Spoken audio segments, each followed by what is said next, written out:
Hello students, welcome to my class. I am Vasanta TD, working as Associate Professor and HOD, Department of Commerce and Management, Government First Grade College, Tumkur. Today I will be talking about the various methods of pricing. This topic is useful for 2nd SEM BCom students and 4th SEM BBM students of Tumkur University. This topic is related to Chapter 5 in Market Behavior and Cost Analysis, and it is also related to chapter 3 in marketing management for 4th sem BBM students. Students, last class I covered meaning, considerations and various objectives of pricing. In this video, now we will discuss about the various methods of pricing. In relation to the various methods of pricing, there are several methods of pricing products in the market. While selecting the method of fixing prices, a marketer must consider the factors affecting pricing. The pricing methods can be broadly divided into two groups. The two methods of pricing are as follows: A. Cost oriented method, B. Market oriented method. Cost oriented methods are as follows. First one, cost plus pricing. ಹಾಗಂದ್ರೆ ಏನು? Cost plus pricing ಅಂದರೆ ಏನು? Cost plus pricing involves adding a certain percentage to cost in order to fix the price. It means the difference between the selling price and the cost is the profit. This method is simpler as marketers can easily determine the costs and add a certain percentage to arrive at the selling price. ಅದರ ಅರ್ಥ ವೆಚ್ಚಕ್ಕಿಂತ ಅಧಿಕ ಬೆಲೆ ನಿರ್ಧಾರ ಮಾಡೋದು ಅಂತ. Cost plus pricing ಅಂದರೆ ವೆಚ್ಚಕ್ಕಿಂತ ಅಧಿಕ ಬೆಲೆ ಅಂತ ಕರೀತಾರೆ. ಇಲ್ಲಿ ಉತ್ಪಾದಕರು ಸಾಮಾನ್ಯವಾಗಿ ಅನುಸರಿಸುವಂಥ ವಿಧಾನವೇ ಆಗಿದೆ.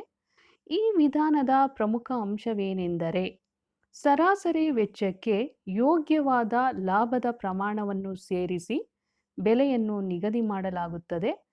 ಆದ್ದರಿಂದ ಈ ವಿಧಾನದ ಪ್ರಕಾರ ಬೆಲೆಯನ್ನು ನಿಗದಿ ಮಾಡಿದಾಗ ಬೆಲೆಯು ಸರಾಸರಿ ಸ್ಥಿರ ವೆಚ್ಚ ಮತ್ತು ಸರಾಸರಿ ಬದಲಾಗುವ ವೆಚ್ಚ ಇವೆರಡಕ್ಕೆ ನಿರ್ದಿಷ್ಟ ಪ್ರತಿಶತ ಪ್ರಮಾಣದ ಲಾಭವನ್ನು ಸೇರಿಸಲಾಗುತ್ತದೆ.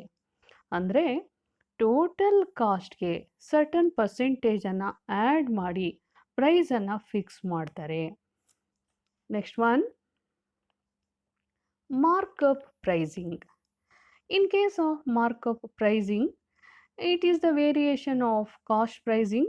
In this case, markups are calculated as a percentage of the selling price and not as a percentage of the cost price. ಅದರ ಅರ್ಥ ಕಾಸ್ಟ್ ಪ್ರೈಸನ್ನು ಕನ್ಸಿಡರ್ ಮಾಡೋದಿಲ್ಲ, ಸೆಲ್ಲಿಂಗ್ ಪ್ರೈಸ್ಗೆ ಸರ್ಟನ್ ಪರ್ಸೆಂಟೇಜನ್ನು ಕ್ಯಾಲ್ಕುಲೇಟ್ ಮಾಡಿ ಮಾರ್ಕಪ್ ಪ್ರೈಸ್ ಅಂತ ನಿಗದಿ ಮಾಡ್ತಾರೆ. Third one, break even pricing. In this case, the firm determines the level of sales needed to cover all the relevant fixed and variable costs. The break-even price is the price at which the sales revenue is equal to the cost of goods sold. In other words, there is neither profit nor loss. Contribution equals selling price minus variable cost per unit. ಅಂದರೆ break even ಪ್ರೈಸಲ್ಲಿ profit ಇರೋದಿಲ್ಲ, loss ಇರೋದಿಲ್ಲ. Next one, target return pricing. In this case, the firm sets price in order to achieve a particular level of return on investment.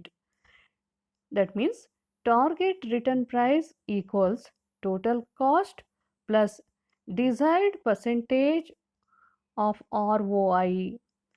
The limitation of this method is that the prices are derived from costs without considering market factors such as competition, demand and consumers perceived value. ಅದರ ಅರ್ಥ target return pricing ಅಂದರೆ ನಾವು ಏನಂತ ಅರ್ಥ ಮಾಡ್ಕೋಬೇಕು ಅಂತ ಅಂದರೆ ಅವರು ಹಾಕಿರುವಂಥ ಇನ್ವೆಸ್ಟ್ಮೆಂಟಲ್ಲಿ ಸರ್ಟನ್ ಪರ್ಸೆಂಟೇಜನ್ನು ಪ್ರಾಫಿಟ್ ರೂಪದಲ್ಲಿ ತಗೊಂಡು ಅದ್ರ ಮುಖಾಂತರ ಪ್ರೈಸನ್ನು ಫಿಕ್ಸ್ ಮಾಡಿದ್ರೆ that is called target return pricing ಅಂತ ಕರೀತಾರೆ. ಆದರೆ ಈ ಮೆಥಡಲ್ಲಿ ಒಂದು ಲಿಮಿಟೇಷನ್ ಇದೆ. ಅದು ಏನು ಅಂದರೆ ಕಾಸ್ಟನ್ನು ಬೇಸಿಸ್ ಆಗಿ ತಗೊಂಡು ಪ್ರೈಸನ್ನು ಫಿಕ್ಸ್ ಮಾಡುವಂಥ ಸಂದರ್ಭದಲ್ಲಿ ಕೆಲವು ಫ್ಯಾಕ್ಟರ್ಸನ್ನು ಅವರು ಕನ್ಸಿಡರ್ ಮಾಡೋದೇ ಇಲ್ಲ. ಆ ಫ್ಯಾಕ್ಟರ್ಸು ಯಾವ್ಯಾವುದು ಅಂದರೆ ಕಾಂಪಿಟೇಷನ್, ಡಿಮ್ಯಾಂಡ್, ನಂತರ ಕನ್ಸ್ಯೂಮರ್ಸ್ ಪರ್ಸೀವ್ಡ್ ವ್ಯಾಲ್ಯೂನ ಕನ್ಸಿಡರ್ ಮಾಡೋದೇ ಇಲ್ಲ. ಇದು ಒಂದು limitation.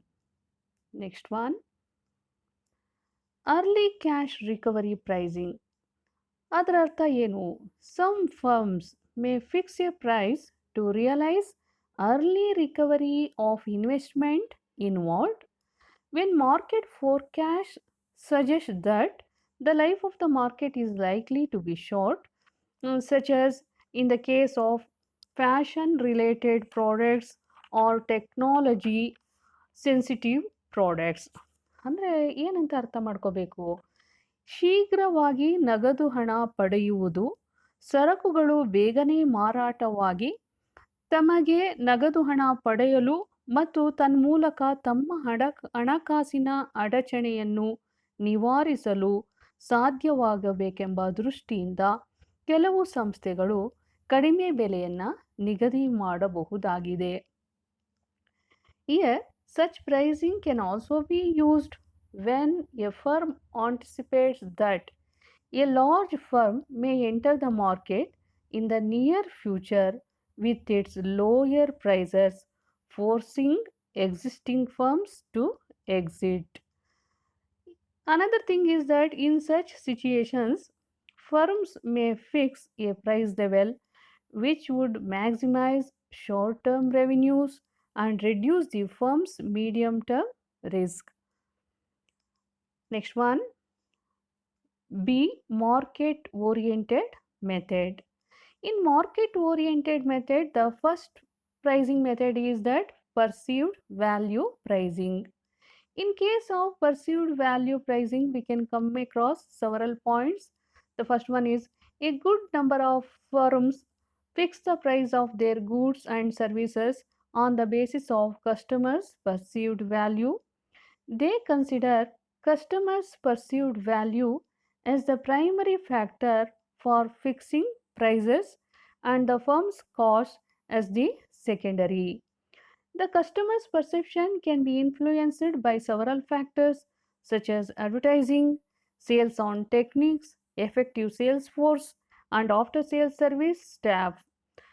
Another thing is that if customers perceive a higher value, then the price fixed will be high and vice versa. Next point is that going rate pricing. In case of going rate pricing, we can come across certain situations. The benchmark for setting prices is the price set by major competitors. If a major competitor changes its price, then the smaller firms may also change their price irrespective of their costs or demand. ಅಂದರೆ going rate ಪ್ರೈಸಿಂಗಲ್ಲಿ ಏನಾಗುತ್ತೆ ಅಂದರೆ market ಅಂದಾಗ ಅಲ್ಲಿ major ಕಾಂಪಿಟೀಟರ್ಸ್ ಬರ್ತಾರೆ, ಸಣ್ಣ firms ಕೂಡ ಬರುತ್ತೆ. ಇಲ್ಲಿ ಸಣ್ಣ ಫರ್ಮ್ಸು ಪ್ರೈಸನ್ನು ಫಿಕ್ಸ್ ಮಾಡುವಾಗ ಮೇಜರ್ ಕಾಂಪಿಟೇಟರ್ಸು ಯಾವ ಪ್ರೈಸನ್ನು ಸೆಟ್ ಮಾಡ್ತಾರೋ ಅದೇ ಪ್ರೈಸನ್ನು ಸ್ಮಾಲ್ ಫರ್ಮ್ಸು ಕೂಡ ಸೆಟ್ ಮಾಡ್ತಾರೆ. Next thing is that the going rate pricing can be further divided into 3 sub methods. The first one is competitors parity method. A firm may set the same price as that of the major competitors.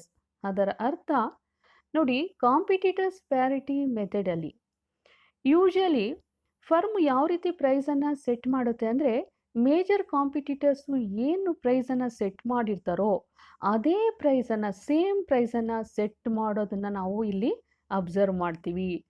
Number b, premium pricing.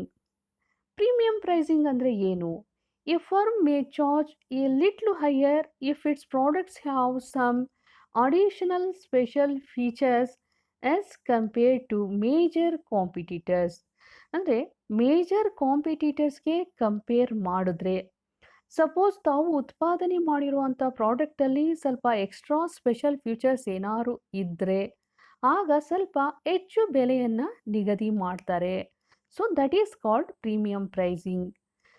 C discount pricing. Discount pricing ಅಂದರೆ ಏನಂತ ಅರ್ಥ ಮಾಡ್ಕೋಬೇಕಾಗುತ್ತೆ. A firm may charge a little lower price if its products lack certain features as compared to major competitors.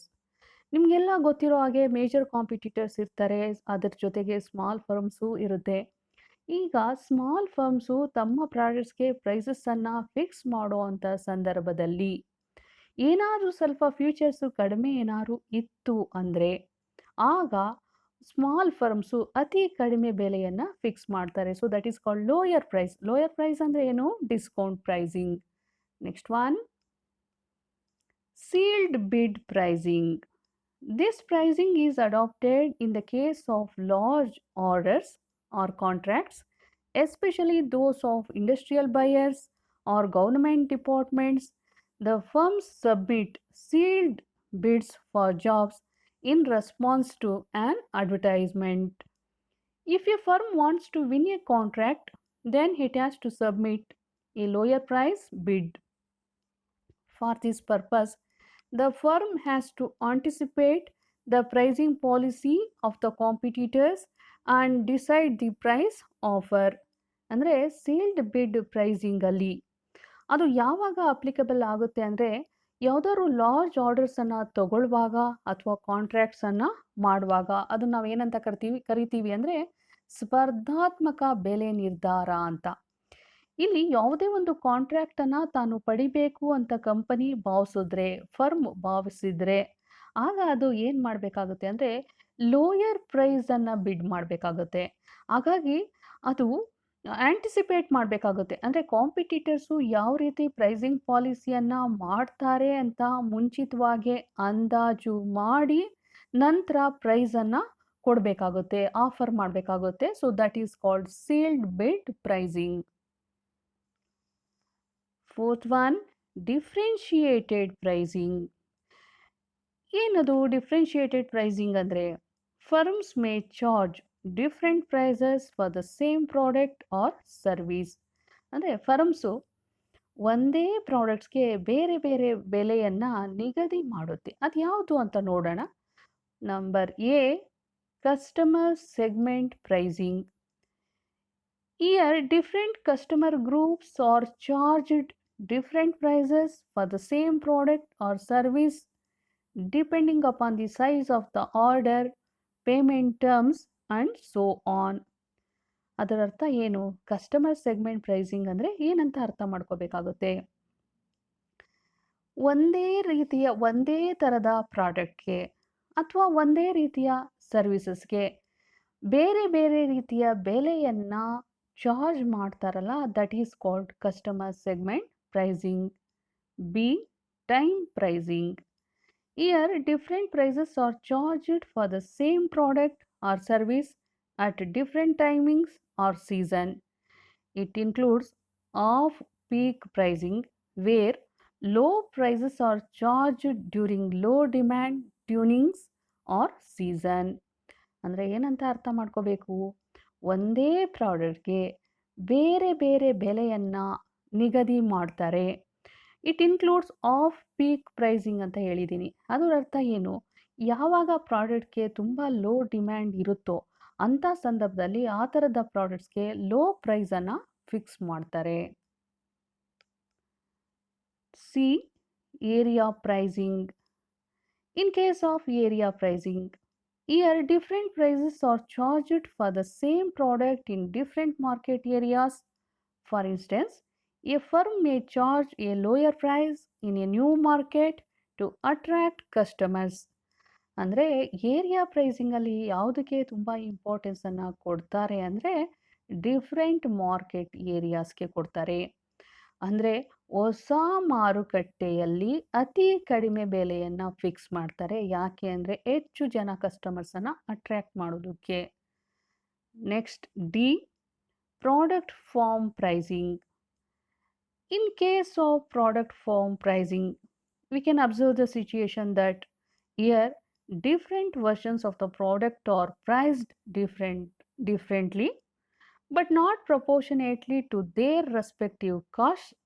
For instance, soft drinks of 200, 300, 500 ml, etc. are priced according to this strategy. ಇದರ ಅರ್ಥ ಬೇರೆ ಬೇರೆ ವರ್ಷನ್ಸನ್ನು ಪ್ರಾಡಕ್ಟಿನ ಬೇರೆ ಬೇರೆ ವರ್ಷನ್ಸನ್ನು ನೋಡಿಕೊಂಡು ಬೇರೆ ಬೇರೆ ರೀತಿಯಲ್ಲಿ ಪ್ರೈಸನ್ನು ಫಿಕ್ಸ್ ಮಾಡ್ತಾರೆ. ಇಲ್ಲಿ ಅಬ್ಸರ್ವ್ ಮಾಡ್ಬೋದು ಆ ಪ್ರಾಡಕ್ಟನ್ನು ಪ್ರೊಡ್ಯೂಸ್ ಮಾಡೋದಕ್ಕೆ ಏನು ತಗಲಿರುತ್ತೆ ವೆಚ್ಚ ಅದಕ್ಕೆ ಇದು ಪ್ರಪೋರ್ಷನೇಟ್ ಆಗಿರೋದಿಲ್ಲ.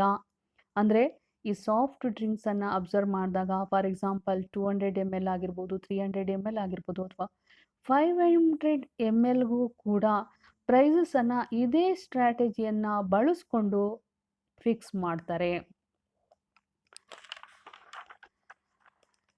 So, dear students, I hope you all are clear with the different methods of pricing discussed in this lecture. For more details on methods of pricing, I will be sharing notes with you all. Thank you.